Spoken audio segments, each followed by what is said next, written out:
yang kita sebutnya dengan istilah nuzulul Quran. Ini udah nggak ngomongin lagi Lailatul Qadar, Lailatul Qadaran, ya. Ini ngomongin teknis sirah nabawiyah. Jadi begini Pak, setelah Quran itu turun ke langit dunia selama beribu-ribu tahun nggak turun, akhirnya Allah berkehendak menurunkan Quran itu ke muka bumi, nunggu datangnya zaman Nabi Muhammad SAW. Dan nunggu sampai beliau usia 40. Nah di usia 40 itulah Nabi diangkat jadi Rasul, ditandai untuk menerima wahyu yang pertama 5 ayat doang. Ceritanya nih Pak begini, Nabi Muhammad itu kan orang Arab. Di Arab itu tidak ada Nabi, tidak ada Rasul. Semua Nabi yang kita kenal namanya ada 25 di dalam Al-Quran, lokasi hidupnya itu bukan di Arab, tapi di Israel, di Palestina. Itu nabi-nabi yang ada di Quran, Nabi Musa, Nabi Isa, Nabi Zakaria, ya, itu rata-rata adalah nabi-nabinya orang Yahudi di Palestina. Jadi kalau orang Arab, Mekah, Madinah, nggak kenal Nabi, nggak kenal Rasul dalam sejarah mereka. Paling-paling mereka ngikutin tradisi, ya, tradisi nenek moyang. Salah satunya yang paling besar namanya Ibrahim. Tradisinya Nabi Ibrahim. Nah, Nabi Ibrahim itu Pak, tradisinya adalah haji, tawaf, ya, sa'i gitu. Itu tradisinya Nabi Ibrahim. Di zaman Nabi Muhammad, orang Arab itu melakukan tawaf, ngikutin tradisinya Nabi Ibrahim. Disebutnya dengan istilah millah, millata Ibrahima hanifa. Terus yang kedua, ibadahnya Nabi Ibrahim itu bertapa di goa. Itu budaya, tradisinya Nabi Ibrahim. Maka kakeknya Nabi Muhammad namanya Abdul Muttalib. Itu yang ngajarin cucu Nabi Muhammad untuk sering-sering nginep di goa. Istilahnya tuh tahannus. Tahannus. Nyepi di goa berhari-hari gak ada orang, gak ketemu orang. Ya kalau bahasa kitanya ya bertapa gitu. Nah Nabi Muhammad di usia 40 udah matang nih, udah dewasa. Sering banget mengadakan acara tahannus ke goa. Favoritnya adalah Jabal Nur, karena di atas puncaknya turun lagi ke bawah di jurangnya itu ada goa, goa Hira. Di situ beliau seminggu baru pulang, ya, beberapa hari baru pulang. Itu melanjutkan tradisi ibadah nenek moyang Nabi Ibrahim alaihissalam. Tapi memang tradisi itu hanif, nggak syirik, karena nggak menyembah siapa-siapa, menyembahnya menyembah Allah. Cuman tata caranya bukan sholat, sujud, ruku gitu, bukan. Ya pokoknya nyepi aja di goa, begitu Bang. Nah saat lagi nyepi-nyepi di goa itulah Jibril turun. Kaget Nabi Muhammad. Kenapa? Nggak pernah dengar cerita ada malaikat turun. Dan bangsa Arab, bangsa yang tidak percaya dengan malaikat, nggak percaya dengan wahyu, nggak percaya dengan nabi-nabi yang diturunkan. Mereka percaya Allah ada, iya. Namanya pun Allah, iya. Sehingga mereka kalau bertemu dengan teman-teman dan sebagainya, bikin surat perjanjian tulisannya Bismillah. Kalau mereka datang ke Ka'bah, mereka sebut Ka'bah itu Baitullah. Bahkan ketika Ka'bah mau dirobohkan oleh Raja Kristen Abraha dengan pasukan bergajah, Abraha tuh datang tuh dari Yaman mau ngancurin Ka'bah. Karena perjalanan jauh, begitu sampai di Mekah, dia nggak langsung ngancurin, dia capek dulu istirahat. Nah sambil istirahat, banyak harta orang Quraisy, penghuni Mekah itu yang dirampok. Salah satunya adalah onta milik Abdul Muttalib.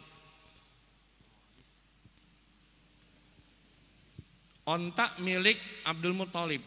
Itu ontak dirampas. Abdul Muthalib sebagai pemimpin kota Mekah datang kepada Abraha. Siapa ini? Pimpinan kota Mekah, Abdul Muthalib. Mau apa kamu datang sini?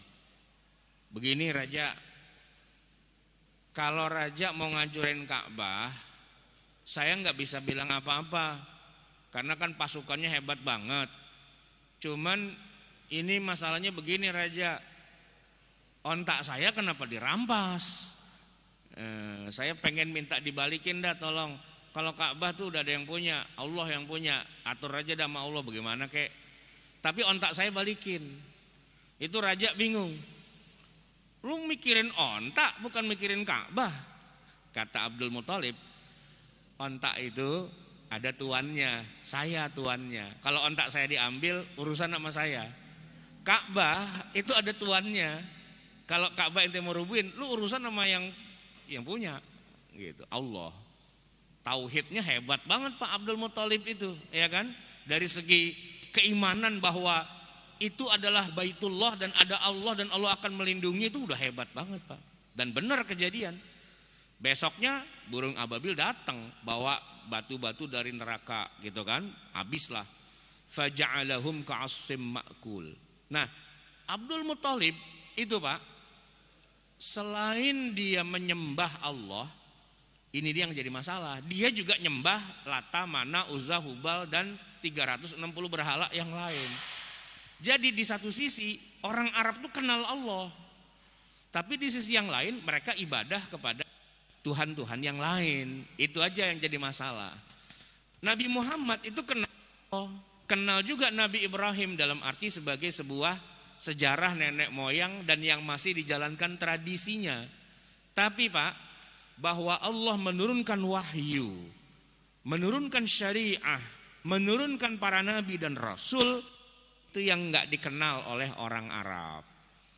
Nah, Nabi Muhammad kedatangan Jibril bawa wahyu Al-Quran. Kaget dia, karena nggak ada dalam sistem akidah yang dia kenal selama ini ada Allah nurunin wahyu, itu nggak kenal. Ada Allah ngutus malaikat kepada manusia, dia nggak kenal. Makanya begitu turun dari Jabal Nur, tinggi juga tuh Pak. Kalau kita sekarang naik ke Jabal Nur, naiknya aja bisa 1 jam itu sampai di bawah. Belum jalan kaki lagi ke Mekah. Ya pokoknya begitu sampai rumah dia pucet, dia ketakutan. Dia bilang zamiluni, zamiluni, selimuti aku, karena Nabi tuh nggak ngerti konsep ada malaikat, ada wahyu, ada kitab suci, dia nggak paham. Lebih nggak paham lagi bininya Khadijah. Waduh, suami saya kesambet setan mana nih pulang kayak begini, pucat gitu kan. Maka Khadijah coba cari tahu. Kalau zaman dulu Pak, ya nyari taunya ke orang-orang yang memang punya pengalaman tentang itu, yaitu ke pendeta. Di Mekah Pak, walaupun Mekah itu Arab ya, tapi pendeta Kristen itu ternyata ada. Soalnya di Mekah banyak juga penganut agama Kristen di Mekah. Maka ada pendetanya juga. Nah, salah satu pendeta di Mekah, Waraqah bin Naufal, itu ternyata masih saudaranya Khadijah. Jadi Khadijah datang. Dia tanya, dia ceritain bagaimana kisah Nabi Muhammad menerima wahyu. Nah, di situ ada titik terang. Kata Waraqah, oh itu biasa. Begitulah caranya Allah kalau mau mengangkat seorang nabi. Dia utus malaikat Jibril kepada nabi tersebut.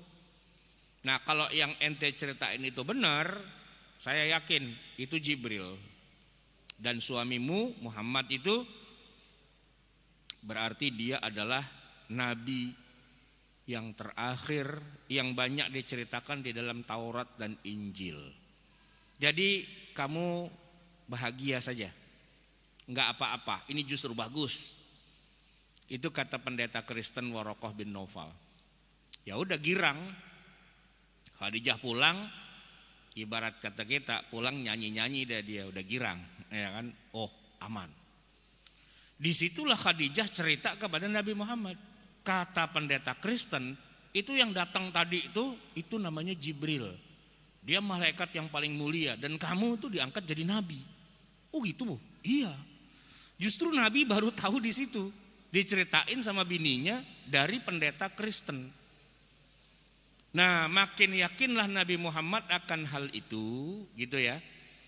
Jadi itulah peristiwa pertama kali turunnya Al-Quran, cuma 5 ayat doang. Iqra bismi rabbikal ladzi khalaq, khalaqal insana min 'alaq, iqra wa rabbukal akramul ladzi 'allama bil qalam, 'allamal insana ma lam ya'lam. Cuma 5 ayat. Nah, yang menarik jamaah sekalian, ternyata setelah itu wahyu terputus lama. Enggak turun-turun lagi. Baru turun sekian lama ayat yang kedua. Para mufassir menyebutkan ayat keduanya itu adalah ya ayyuhal muddatsir, dengan ya ayyuhal muzammil, wahai orang yang berkelumun, wahai orang yang berselimut. Kum, bangunlah, ya, atau dalam yang satu lagi kumil laila illa qalila. Ada 2 itu kan suratnya. Yang satu kum fa'anzir, bangun dan sampaikan ke orang-orang bahwa dia nabi, ini adalah risalah dari langit. Yang satu lagi kumil laila illa qalila, bangunlah di waktu malam kecuali sedikit, yaitu ibadah sholat. Nah, dari situ jamaah sekalian, Quran turun sedikit demi sedikit, seayat, 2 ayat, 3 ayat selama kurun waktu 23 tahun.